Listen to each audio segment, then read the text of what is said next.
Bueno, vamos a hablar con Gabriel Camaño, que es economista, a ver qué nos dice él. No sé si nos escuchó en algo. Gabriel, Cali Fidalgo te saluda. Buenas tardes, ¿cómo te va?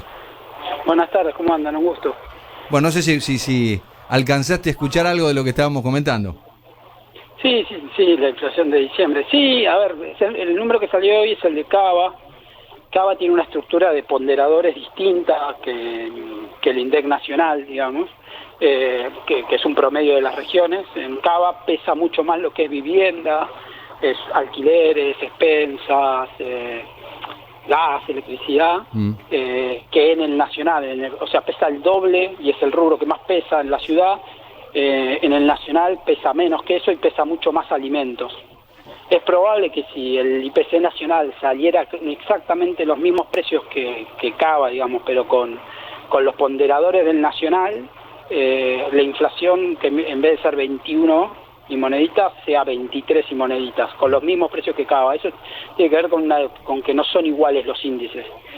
Tienen distintos ponderadores y en el de la nación pesan mucho más los alimentos, por ejemplo, y los bienes. De hecho, si lo ven en ciudad, por ejemplo, es como que tuviste dos realidades, tuviste bienes yendo al 30% mensual y servicios yendo al 14% mensual. Claro. En el mismo mes. O sea, lo que te hizo que se aleje tanto de 30 el número fue los servicios, y ahí juega mucho este rubro que te decía antes, que tiene el alquiler, la electricidad, el gas, que no son cosas que o no aumentaron o aumentaron, pero en línea con la inflación pasada, no la inflación del mes. Gabriel, habló el presidente, dijo bueno que están tratando de evitar la hiper y que si la inflación de diciembre da por debajo o por 30%, que a Caputo hay que llevarlo en andas. ¿Qué opinión te merece? Es una declaración más política que otra cosa. El propio presidente dijo, yo no estoy tan de acuerdo con lo que lo dijo, pero él lo dijo, que lo que ellos hacían iba a impactar en la tasa de inflación dentro de 12, 18 meses. Hace menos de un mes que dijo eso. Está intentando capitalizar, entre comillas, una buena noticia que fue menor que lo esperado, pero no tiene nada que ver. Claramente, o sea, la inflación iba a dar alta, el gobierno todavía no armó un plan de estabilización, en realidad lo que está buscando es consolidar fiscalmente y licuar, digamos, serían las condiciones previas a un plan de estabilización, así que yo no te puedo decir hoy que la inflación no dio 30 o 45, que anda, vas a saber uno cómo se calcula, porque la política económica del gobierno hizo algo para que eso ocurra así de esa manera, porque todavía no hay plan de estabilización. ¿Qué le falta al plan? Le falta un régimen monetario, por ejemplo, monetario cambiario. Seguimos con cepo y no sabemos qué régimen monetario tenemos, o sea, no hay ningún tipo de ancla de expectativas de inflación. De hecho, el discurso del propio gobierno no ancla expectativas de inflación, a lo sumo las desancla, digamos. Así que te diría que no está mal, incluso hasta hay muchos colegas míos, y yo coincido parcialmente, que te dicen, no sería lo más adecuado, lo más aconsejable hoy ya alargar un plan de estabilización, mejor primero usar los primeros 3 meses del gobierno para acomodar los precios relativos, para licuar y hacer la consolidación fiscal, y una vez que haces eso y se termina la luna de miel, largas el plan de estabilización. Estaba viendo ahí el CCL y a ver el MEP también, que hoy pegaron un salto. Está bien, comparado con estamos casi a precios de hace 3 meses. ¿Qué opinión te merece el tema de los tipos de cambio que están, se empezaron a picar un poquito? Sí, la brecha está mucho más bajo de lo que estaba antes, está yendo en torno al 50%, es lo lógico, es un valor lógico para el nivel de cepo que aún tenemos y para las circunstancias actuales, incluso puede subir un poco más. Yo, así como no dramatizaba la brecha de 8, no dramatizo la brecha de 50-60. Me parece que lo otro fue una sobrereacción del mercado. Gabriel, te saluda Darío Mizrahi. Consulta.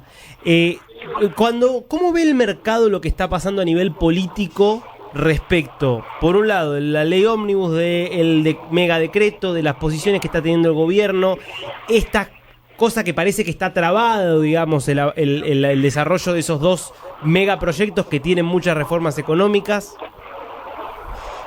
Y eso va a ser una gran demostración, ¿no?, para el gobierno. Si logra pasar eso,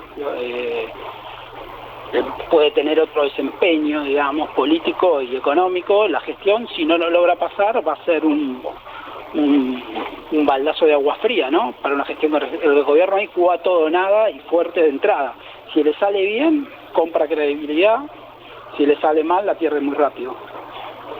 O sea, si le sale mal, me refiero, entonces, no puede, el decreto se lo rechazan, no logra que le aprueben la ley ómnibus, queda muy golpeada, entonces... Queda muy golpeado de entrada en cuanto a su credibilidad, o sea, en cuanto a su capacidad para gestionar las reformas que tiene que gestionar, sí, claro. Los números eran lo que esperabas en cuanto estábamos hablando, no sé si... ¿Caída de actividad? Sí, fuerte. Sí, los números de diciembre van a ser peores. El último bimestre del año fue muy malo. Había sectores que ya venían teniendo ya el último cuatrimestre del año muy malo, como ser la construcción, por ejemplo. Y sí, el último bimestre del año y el primer trimestre del año que viene van a ser muy dolorosos. Con las medidas que se han tomado hasta ahora, vos me decís, bueno, falta levantar el cepo, falta un montón de cosas.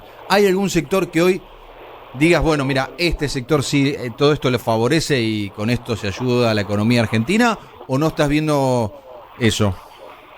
No, todavía no. No veo a ningún sector en esa.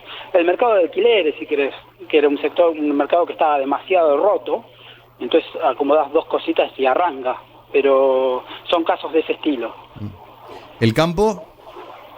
Y el campo en realidad lo está perjudicando, porque en parte lo está perjudicando. Le subiste derecho de exportación, le subiste el precio de sus insumos con el impuesto país, digamos, ahora ya de 17.5, el tipo de cambio se va a ir apreciando porque el crowning corre muy detrás de la inflación. El campo tiene razones para estar contento y razones para no estar contento, digamos, depende con qué parte del vaso te quedes. Ahora, Gabriel, revolviendo justamente a esto, el tema del campo, donde es verdad que igual la devaluación fue muy importante, digo, el dólar que va... Ahí hay una confusión, el campo ya tenía un dólar de 6.50, más había desdoblado, y este dólar de 800 no es un salto del 100% para los exportables, y le subiste, además, los importables un 10% adicional cuando subiste el impuesto país al 17,5, o sea, los insumos. El campo tiene mucho insumo importado, la uria, por ejemplo. Por último, Gabriel, a ver, te leía por ahí que por ahí se puede llegar a quedar corto con el famoso crawling pay. ¿Cuándo es? ¿En febrero que empezaría a devaluar el gobierno el 2% mensual? ¿Ya se quedaría corto? Ya está el 2% mensual. Si la inflación este mes, ponele que seamos optimistas, 23, 25, el mes que viene 15, después 12, y ese es el salto del 6.50 al 800, te lo comiste en menos de 3 meses. Entonces, para los sectores exportadores, la devaluación el efecto de la devaluación se va a ver esfumado.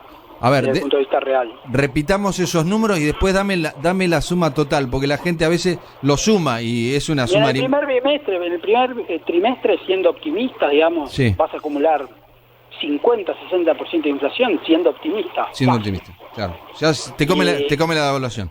Correcto. Gabriel, gracias. No, un abrazo. Gabriel Camaño, economista, con números fríos de la economía que está picante, caliente.